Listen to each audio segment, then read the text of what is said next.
ഈശോ മിശിഹായിക്ക് സ്തുതിയായിരിക്കട്ടെ. ജനുവരി 6 ധനഹ തിരുനാൾ, ശനിയാഴ്ച. പ്രിയമുള്ളവരെ, സഭയിലെ വലിയ തിരുനാളാണ് ധനഹ തിരുനാൾ. ഏറ്റവും വലിയ തിരുനാൾ ഏതാണെന്ന് ചോദിച്ചാൽ ഉത്തരം എന്താ? ഉയിർപ്പ് തിരുനാൾ, തിരുവുത്ഥാനം.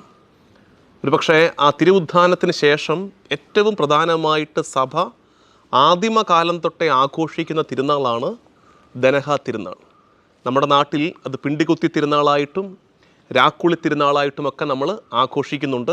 അതിൻ്റെ വിശദീകരണം നിങ്ങളുടെ കയ്യിലിപ്പോൾ ഉണ്ട്. ഫെയ്ത്ത് ടോക്സിൽ നമ്മളതിൻ്റെ വിശദീകരണം ബഹുമാനപ്പെട്ട പോളി മണിയങ്ങാട്ടച്ചൻ നൽകിയിട്ടുണ്ട്. അത് കേട്ട് മനസ്സിലാക്കണം. ധനഹ എന്ന വാക്കിൻ്റെ അർത്ഥമൊക്കെ അതിൽ പറയുന്നുണ്ട്. ധനഹ എന്ന വാക്കിൻ്റെ അർത്ഥം തന്നെ ഉദയം എന്നാണ്. ഉദയം. 30 വർഷത്തെ രഹസ്യ ജീവിതത്തിന് ശേഷം ഈശോ പരസ്യ ജീവിതത്തിലേക്ക് ഇറങ്ങുകയാണ്. സൂര്യൻ ഉദിച്ചുയരുകയാണ്. ധനഹ തിരുനാൾ കടമുള്ള ദിവസം കൂടിയാണ് നമ്മുടെ സഭയിൽ.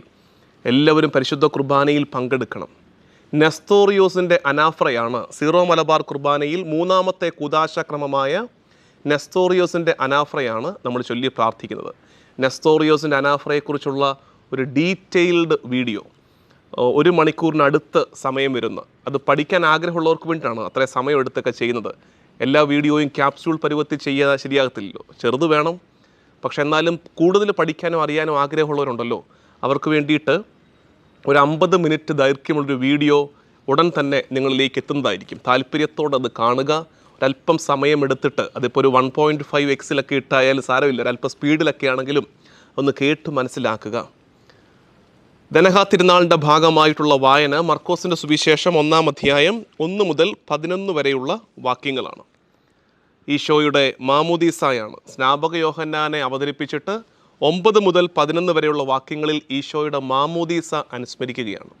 ശരിക്കും ഈ ധനഹ തിരുനാൾ പരിശുദ്ധ ത്രിത്വത്തിൻ്റെ വെളിപ്പെടുത്തലിൻ്റെ ആഘോഷം കൂടിയാണ്. ത്രിത്വം വെളിപ്പെടുത്തുകയാണ്. നമ്മളിപ്പോൾ ത്രിത്വത്തിൻ്റെ തിരുനാളായിട്ട് വേറൊരു ദിവസമൊക്കെ ആഘോഷിക്കുന്നുണ്ട്. ശരിക്കും പറഞ്ഞാൽ പരിശുദ്ധ ത്രിത്വത്തിൻ്റെ തിരുനാളായിട്ട് നമുക്ക് അനുസ്മരിക്കാനും ആഘോഷിക്കാനും ഏറ്റവും ഉചിതമായ ദിവസം ഏതാ? ഈ ധനഹ തിരുനാളല്ലേ. പിതാവ് സ്വരമായും പുത്രൻ മനുഷ്യരൂപത്തിലും പരിശുദ്ധാത്മാവ് പ്രാവായും വെളിപ്പെടുത്തിയ ദിവസമല്ലേ ഈശോയുടെ മാമോദീസ വേള. ത്രിത്വത്തോടുള്ള ഒരു ഭക്തി, ഒരു ആരാധന എപ്പോഴും ഉണ്ടാകണം. നിർഭാഗ്യവശാൽ നമ്മൾ അധികം മനസ്സിലാക്കാതെ പോയ ഒന്നാണ് പരിശുദ്ധ ത്രിത്വം, ഹോളി ട്രിനിറ്റി. അത് മനുഷ്യബുദ്ധിക്ക് അത്ര അങ്ങോട്ട് പ്രാപ്യമല്ലാത്തത് കൊണ്ട് തന്നെ നമ്മളിങ്ങനെ സൗകര്യപൂർവ്വം മാറ്റിവെച്ചിരിക്കുകയാണ്. തീർച്ചയായിട്ടും അധികം വൈകാതെ പരിശുദ്ധ ത്രിത്വത്തെക്കുറിച്ചുള്ള ഒരു സ്റ്റഡി നമുക്ക് ഫെയ്ത്ത് ടോക്സിലൂടെ നിങ്ങളിലേക്ക് എത്തിക്കാം. പരിശുദ്ധ ത്രിത്വത്തെ എങ്ങനെ കൂടുതൽ അടുത്ത് മനസ്സിലാക്കണം. നമുക്ക് ആ ത്രിത്വം മനസ്സിലാക്കാൻ പറ്റാത്തത് കൊണ്ടാണ് സൺഡേ സ്കൂളിൽ പഠിച്ച നമ്മളെ പഠിപ്പിച്ചു റബ്ബറിങ്ക പോലെയൊക്കെയാണെന്ന് പറഞ്ഞപ്പോൾ അതും കേട്ട് നമ്മളങ്ങ് ഇരുന്നു പോയി. അതിനപ്പുറത്തൊരു തലത്തിലേക്ക് നമുക്ക് ത്രിത്വം മനസ്സിലാക്കാനുണ്ട്. അത് നമുക്ക് പഠിക്കണം. ആദ്യമേ ഒരു ആദരവുണ്ടാകണം. പരിശുദ്ധ ത്രിത്വം, എൻ്റെ ദൈവം ത്രിത്വൈക ദൈവമാണ് എന്ന വലിയ വിശ്വാസം ഉണ്ടാകണം. ആ തിരിച്ചറിവ് വളരണം.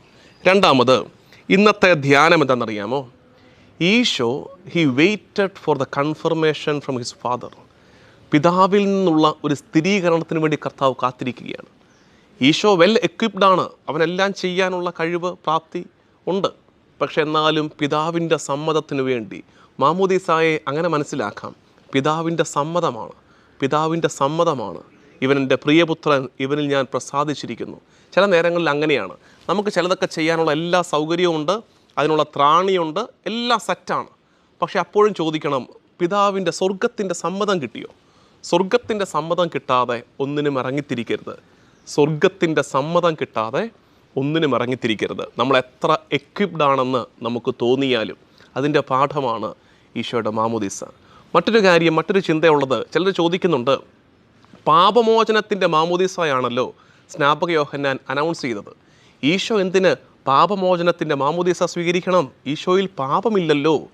എന്താ അതിൻ്റെ ഉത്തരം അവൻ്റെ കുരിശുമരണം എന്താണ്? എനിക്കൊരു മാമോദീസ മുങ്ങുവാനുണ്ട്, അത് പൂർത്തിയാകും വരെ എൻ്റെ ആത്മാവ് അസ്വസ്ഥമായിരിക്കുന്നു. ശരിക്കുമുള്ള മാമോദീസ എന്നറിയാമോ? ഈശോയുടേത് കുരിശുമരണമാണ്. അതുകൊണ്ടാണ് യോഹന്നാനോടും യാക്കോബിനോടും ചോദിക്കുന്നില്ലേ, സബദി പുത്രന്മാരോട്, ഞാൻ മുങ്ങുന്ന മാമോദീസ, ഞാൻ കുടിക്കുന്ന പാനപാത്രം കുടിക്കാൻ പറ്റുമോ? ആ മാമോദീസ ഈശോയുടെ കുരിശുമരണമാണ്.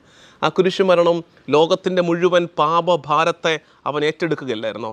ലോകത്തിൻ്റെ മുഴുവൻ പാപഭാരത്തെ. അപ്പോൾ ഇവിടെയും അതിൻ്റെ ഒരു മുന്നാസ്വാദനം പോലെ അവൻ നമ്മളോട് താതാത്മ്യപ്പെടുകയാണ്.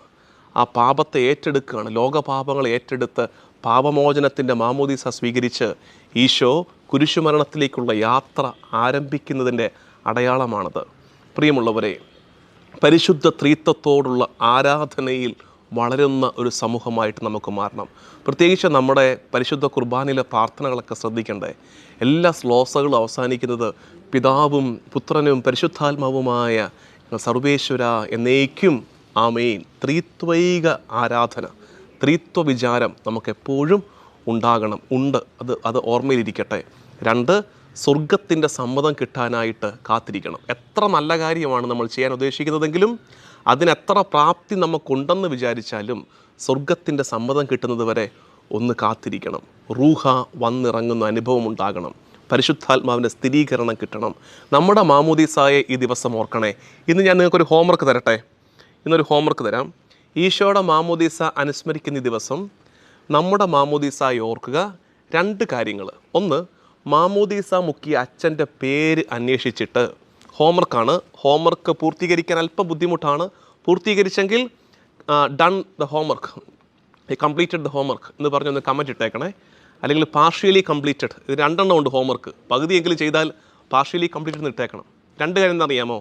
1, മാമോദീസ മുക്കിയ അച്ഛൻ്റെ പേരറിയാമെങ്കിൽ അല്ലെങ്കിൽ അന്വേഷിക്കണം. അന്വേഷിച്ചിട്ട് അച്ഛനൊരു ഫോൺ കോൾ ഇന്ന് കൊടുക്കാമല്ലോ. അച്ഛാ, ഇന്ന് ഈശോയുടെ മാമോദീസ തിരുനാളല്ലേ, എന്നെ മാമോദീസ മുക്കിയത് അച്ഛനാച്ചാ, നന്ദി, പ്രാർത്ഥനയിൽ ഓർക്കുന്നു, എനിക്ക് വേണ്ടി പ്രാർത്ഥിക്കണേ. മതി, അത്രയും മതി. അടുത്തത്, തലതൊട്ടപ്പനെയും തലവട്ടമ്മയും ഒന്ന് ഓർത്ത് പ്രാർത്ഥിക്കാമോ? ഇനി ഈ 2 കൂട്ടർ, മാമോദീസ മുക്കിയ അച്ഛനും തലവട്ടമ്മയും മരിച്ചു പോയെങ്കിൽ, കടന്നു പോയെങ്കിൽ അവരുടെ ആത്മാക്കളെ പ്രതി ഒരു പ്രാർത്ഥന ദൈവസന്നിധിയിലേക്ക് ഉയർത്തിയേക്കണം. അതാണ് ഇന്നത്തെ ഹോംവർക്ക് എന്ന് സ്നേഹത്തോടെ ഓർമ്മിപ്പിക്കട്ടെ. നമുക്ക് പ്രാർത്ഥിക്കാം. കർത്താവും ദൈവവുമായ ഈശോ മിശിഹായേ, നിൻ്റെ ഉദയത്തിൻ്റെ, നിൻ്റെ ദനഹ ഞങ്ങൾ അനുസ്മരിക്കുന്ന ഈ ദിവസം ഈശോ, നിന്നെപ്പോലെ ത്രിത്വത്തിൻ്റെ അനുഭവത്തിൽ ഞങ്ങളും നിറയട്ടെ. പിതാവും പുത്രനും പരിശുദ്ധാത്മാവും ഞങ്ങളെ വഴി നടത്തുന്ന അനുഭവം ഞങ്ങൾക്കുമുണ്ടാകട്ടെ. സ്വർഗത്തിൻ്റെ സ്ഥിരീകരണം ഞങ്ങളുടെ വഴികളിൽ ഞങ്ങൾക്ക് തുണയാകട്ടെ. നമ്മുടെ കർത്താവ് ഈശോ മിശിഹായുടെ കൃപയും പിതാവായ ദൈവത്തിൻ്റെ സ്നേഹവും പരിശുദ്ധാത്മാവിൻ്റെ സഹവാസവും എന്നും എല്ലാ കാലവും കൂടെ ഉണ്ടായിരിക്കട്ടെ, ഇപ്പോഴും എപ്പോഴും എന്നേക്കും. ആമേൻ.